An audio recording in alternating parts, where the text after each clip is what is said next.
Welcome to the Real Estate Pros Show, where we interview real estate investing professionals from coast to coast, as well as the service providers that serve the real estate investing industry.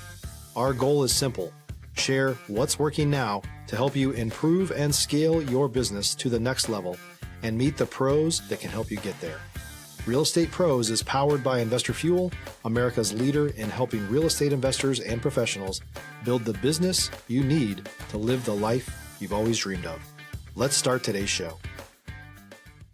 Property insurance for real estate investors doesn't have to be difficult, but it does need to be there to protect you when you need it. MyInvestorInsurance.com not only provides insurance at 15 to 30% cheaper than traditional agencies, it's built specifically for real estate investors like you. You can set up an account in about 2 minutes, get quotes on properties, turn on and turn off insurance for your fix and flip or rental properties in around 2 minutes without having to talk to anyone directly, all through our portal. There's no better way or faster way to make sure you've got the coverage you need to protect you, and no more lengthy policies either.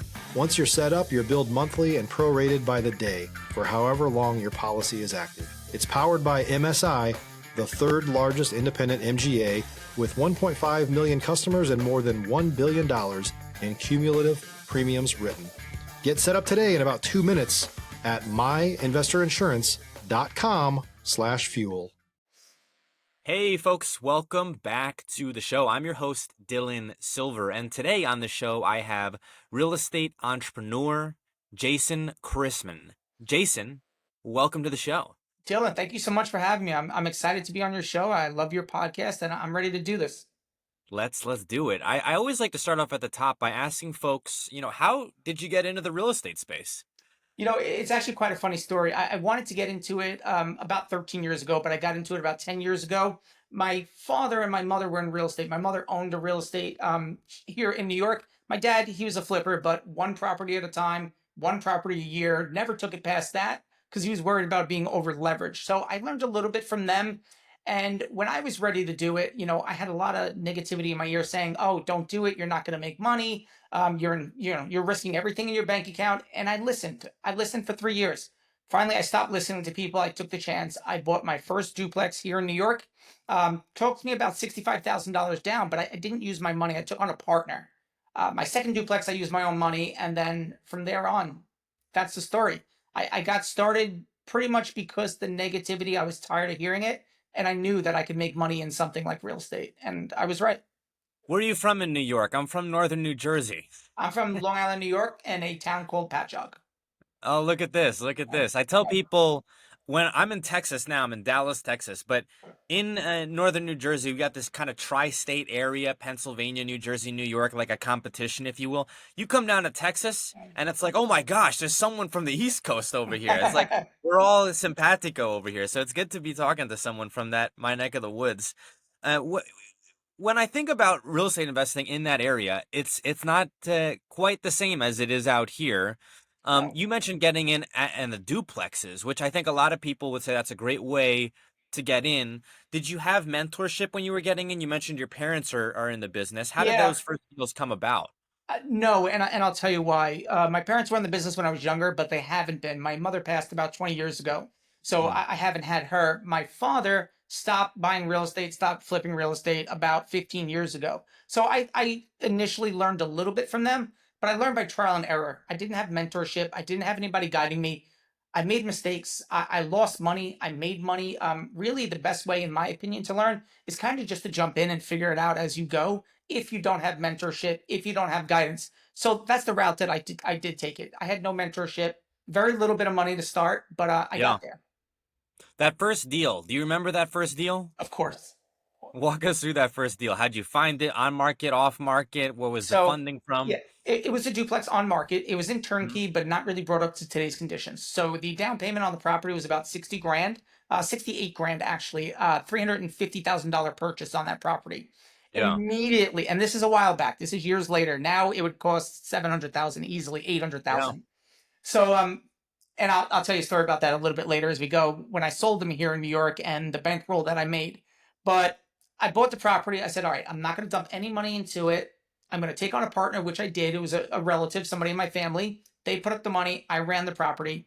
I got two great tenants in there. I let the property sit for 2 months because I wanted the best tenants.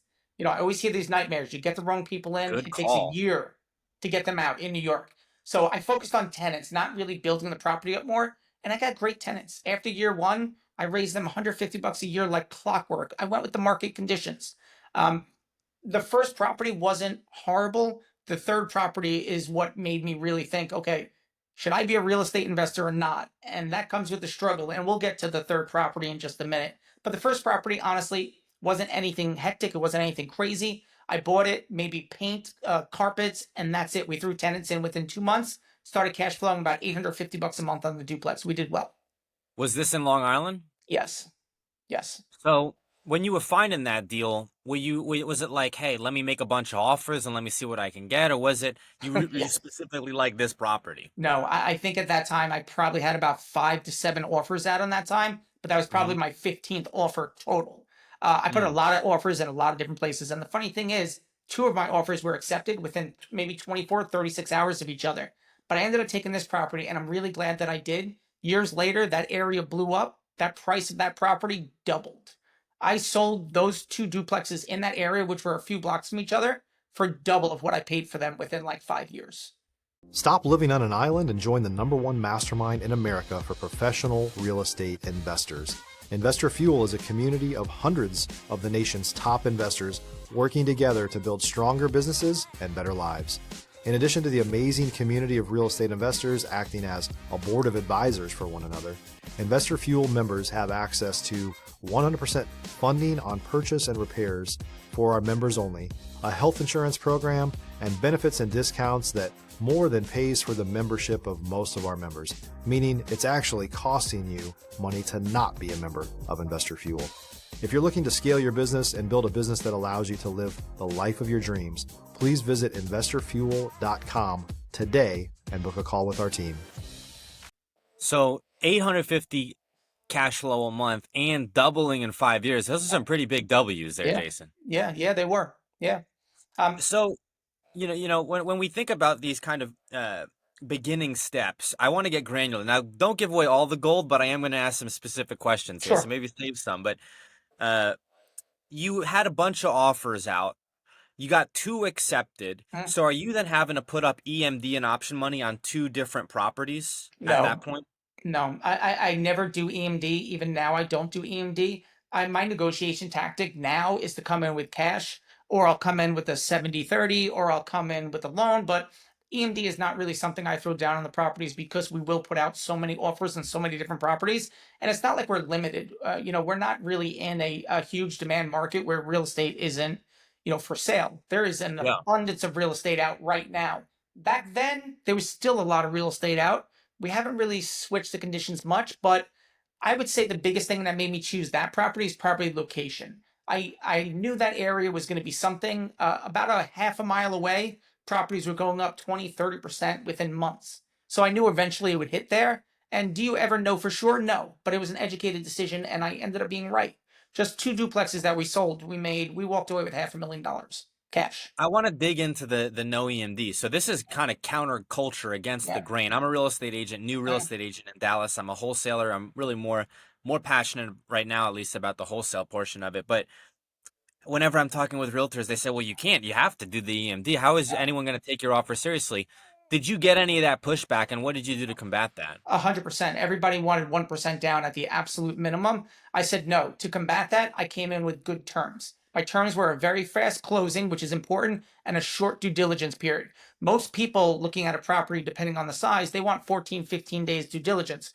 Give me 7, 8 days, so I'll cut that in half. I'll buy the property as is, meaning I'm not going to come back and bite you. Oh, I want a seller's concession or a buyer's credit for $30,000. I'm not going to do that. This is the price I'm willing to pay. This is, what you said is wrong with the property. And if I go on the property and I see that's the condition of the property, they told me what it is, I'm not going to negotiate. I'm not going to give them a problem. I show them proof of funds, which is more than enough to buy the properties. I show them credit. I show them everything they need to see, as well as HUD statements if they want to see I own properties in those areas. So I'm showing them basically experience and money. So in a way, we're kind of flashing a little bit, say, look, we could buy this property 10 times over just with the account we're showing you. This is why we need it at this price. This is why we're not putting down EMD, but we're willing to close very fast. We're going to buy it as is, and I'll even split your agent's commission with the agent's commission fee with them as well. So it depends on the deal. Everything's going to be different. I think out of every property I've ever purchased, which is probably in the high 70, low 80 range, I probably put down EMD on maybe 10 of them in my life. If you're looking for consistent, high-quality leads, look no further than Investor Machine. Investor Machine isn't just another agency. It's the most sophisticated, data-driven lead generation company on the planet for real estate investors, and serves the role of being not just a lead generator for your business, but a marketing partner that is helping you achieve your goals along the way. Go to investormachine.com to learn more and schedule a call with our team today.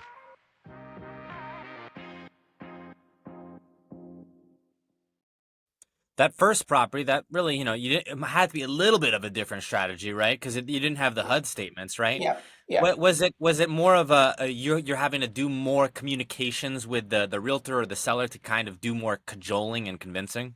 I think they liked the fact that the person that was going on with me and putting up the money was much older, my partner at the Okay. time, the investor. So they Yeah. liked that. They did like that. And plus we paid over asking. We only paid 10,000 Huh. over asking, but we knew this property was it. And we knew we would do well. We ran the numbers. Our COCR was great. Our cash flow was great. Our upfront cost wasn't bad.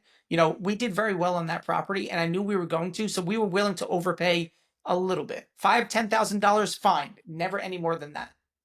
So, community is something that's important to you. We'll Sure. hop into that in a bit. You mentioned you were with a partner on this first deal. How did you find that partner? Relative, family Relative. member. How Family did you member. convince a family member? That's the hardest people to convince. To be honest, I didn't. They convinced me. They told me to cut out all the noise, stop listening to other people. If you want to buy real estate, you want to become a real estate investor, just do it. Worst case scenario, you lose some money. Real estate's not going to go from, the purchase price, 350,000 down to zero. I'm not going to lose my shirt off my back. We all Yeah. know that real estate's going to go up eventually. You only lose when you sell. So I knew that. And then the person said, look, why don't I put up the money? You run the property and we'll take it from there. I said, perfect. So they put up the money on that property. Shortly after, 3 months after, I put my money on another duplex, and I just kept going from there. But Were they I a didn't have real to estate convince. guy or gal? Were they in the real estate space or were they unrelated, to that? No, no. In the health industry, and they make very good money. So Yeah, that's kidding. yeah. I told them the return on their money. Look, they made the first year $425 a month, and they liked that. They're like, oh, great. It's like me working a day. I have a day off, and then eventually it came to the point where when I sold the property, we cashed out. That property made like, I want to say 330,000 when we sold. So they got an additional like what, $165,000 for their measly investment of 65,000. And Yeah, they they got weren't springing a hammer. 5 years of cash flow, which eventually was like, I believe they were getting like 675 a month just for half of it. Cash flow Yeah. by year 5. It was a good Not investment. It was smart. It was a great investment. 100%. When I think of starting out, I think a lot of people say, "Well, I don't have the money, right? Or I don't have the knowledge." I think you got to have one or the other, right? So you had the knowledge, right? Yeah. You partnered. If folks are just starting out and maybe they're looking for capital, what would be your advice to them to find a capital partner? If I could start all over, I would do it extremely different. So the way that I teach people to get into real estate is many different methods. We use 6 different buying methods, right? This is exactly what I would tell them. Open yourself up to as many buying methods as you can. If you don't have good credit, we know you can't use banks, right? If you don't have W-2 statements, but you have good credit, you could use DSCR lenders, but then you need the down payment. If you want to go on terms, you can get into a property with a little bit out of pocket, or private money or hard money is probably one of the best ways to get in alongside of house hacking. A lot of people are not willing to sacrifice 1 year to buy like a duplex, triplex, or quadruplex. Live in a portion of it. After a year, rent out the whole entire thing. I mean, most of my students who house hack are living absolutely for free, and they're getting paid to live there for free. After a year, rent it out. Now you're making, 50% COCR, 60%. You can't lose. So what I would say to people is use as many buying methods and strategies as you possibly can, and learn this one thing more than anything else: leverage. Leverage is key. Once you learn how to take something, it could be the biggest POS, add value to it. That value can come from a renovation, or it can come from raising the market rents. Once you're able to do that, you are pushing and grinding in all this equity. We bought a 36 unit for 1.6 million, put 150 into it. Now it's worth like 2.4 million. Once we refinance out, it's free property that's going to pay me cash flow every month. And remember, guys, this is important. And girls, real estate cash flow is a very small part of what you're getting. Cash flow, appreciation, depreciation, tenants pay down on your mortgage after 20 years. That's a completely free property. Do with it what you want. And the tax incentives are gold. 5 different ways you get paid in real estate. So I'll ask you, as a whoever's watching this as podcast members, would you take $100 cash flow? Let me ask you that question, Dylan. I'm not going to Yeah. give you any other information. Would you take it? $100 cash flow? Absolutely. Sure. Now, the smart thing that Dylan just said was he said, sure, absolutely. The one thing he didn't go at was no. Most people say no, but here's the entry, guys. We've gotten into properties for $2,000 out of pocket. If it cost me $2,000 to get into a property, I'm only making $100 cash flow a month. That's still what, like a 65% cash on cash return? I win. Yep. Show me somebody else who's making that money. That's year 1. Year 2 will be even better. Year 3, year 4, year 5. Real estate is a game of patience and holding and forced equity and leverage. Learn those things, you will change your life, guaranteed. If you're a new or newer real estate investor looking to launch or grow your real estate investing business, please check out Investor Fuel Club. It's a coaching community, but unlike anything you've ever seen before. And you can actually partner with members of our mastermind from coast to coast on deals right in your market. There's no better opportunity to build a consistent business than to literally partner with pros to help you avoid costly mistakes, avoid the need for capital to do deals, and help you eliminate your fears as you're starting your business. Learn more about Investor Fuel Club at investorfuel.com/club. You mentioned earlier, Jason, raising the rents. And a lot of people don't know how to do this, right? You have found good tenants, and then you would come in and raise the rents maybe year to year, every other year. Walk us through that. Well, how do you raise rents without them leaving? I'm very good at that. So we're good at buying a building, whether it's a smaller quadruplex or 20, 30, 40, 50 unit, and hitting everybody with a $50 rental raise increase. On average, 85% of people are going to accept it and stay, or they're going to argue it, and then we'll give them a 3-month to a 6-month grace period, then start paying it. You'll lose a small amount, but that rental raise increase is going to keep me exactly where I was making with 15% of people leaving. And then we just replace those 15% of people. To do that, you have to give to get. Now, a lot of properties that we buy they need some renovations or rehab. They're under market rents. It's not necessarily, and I hate to say this, it might make me look a certain way. It's not necessarily our issue that the landlord that they had, the owner of that property, was charging them $700 when you could be getting $900. You got a break for years. I can't dish that break out to you consistently. I'm not a monster. I will help tenants out. I've given tenants free months. Single mothers, single fathers, I help out as much as I possibly can. But at the end of the day, it's a business. And in order for your business to sustain and to grow, you have to push your limits and your boundaries. Now, my limits and boundaries are not the market rents are 900, I need 950. The market rents are 900, I need to be within $50 of that number. I'm not looking to slam everybody out. And if somebody wants to leave, that's okay. I'm not going to say you got to get out now. You want to stay another 6 months? I'll let you keep your rental rate for 3 months, 6 months. It depends on what time of the year it is. I don't push people out in the cold. So we work neck and neck. Here's another part a lot of people don't understand. I don't need to buy a $200,000, $300,000, $400,000, $500,000 property to make great money. I buy $60,000 to $80,000 properties. Now, even with a bank and a DSCR loan, which is only looking at my credit, no taxes, no W-2s, they don't care what I have in my bank account, as long as I can hit escrow with 20%. Just by doing that, guys, you can get a property for like $13,000 to $15,000 out of pocket. I throw Section 8 tenants in there. If I was to rent out majority of my properties, I'd probably get like anywhere from $750 to $900. But because they're Section 8 tenants, which are housing authority, I'm getting like $1,100 to $1,400. So it's a giant difference. And that's what I mean by raising rents. I give and I take. So I'm not going to buy a building that needs work and then boost everybody's rents up. No. I'm going to make your bathrooms look better, your kitchen look better, the sidewalks not be so craggy, and I'm going to make the place look a little bit better. So I've learned if you give, you can definitely take back. So it's important to do that. 100%. You mentioned a couple topics there. Yeah. From raising rents to working with tenants. Sure. You mentioned like at any point in time, it's not going to be less than 80, 85% occupancy. So it's not like raising rents is causing this enormous pitfall either. I think a lot of people look at real estate and think, how do I get in? Or this is how the other people, not me. I was kind of one of those people. I saw my rents getting raised. I was living Yeah. in San Antonio, Texas. Yeah. I lived in a nice area, and I saw everything. I said, well, I got two pools. I have two gyms where I'm living at. It's kind of a nice area, but it was expensive, right? And I said, well, it's not like it's getting any cheaper. If I can't beat them, join them. And that's when I became a wholesaler, right? Yeah. And I think you probably share some of this, Jason, is I'm passionate about helping as many Yeah. people humanly possible, Mhm. maybe even to a fault, to get into the real estate space. Because I want every American to feel like they can be a real estate entrepreneur. And you can, and they should. People don't realize being a W-2 employee, your 9 to 5, whatever hours you're working, what one property will do for your taxes. It'll make a giant difference. If you're paying 30 grand a year in taxes, you have a property, you can write off that. But Jason Dillon, I'm making money on that property. The government doesn't care if you're making money. You get 100% depreciation on any asset that you're renting out.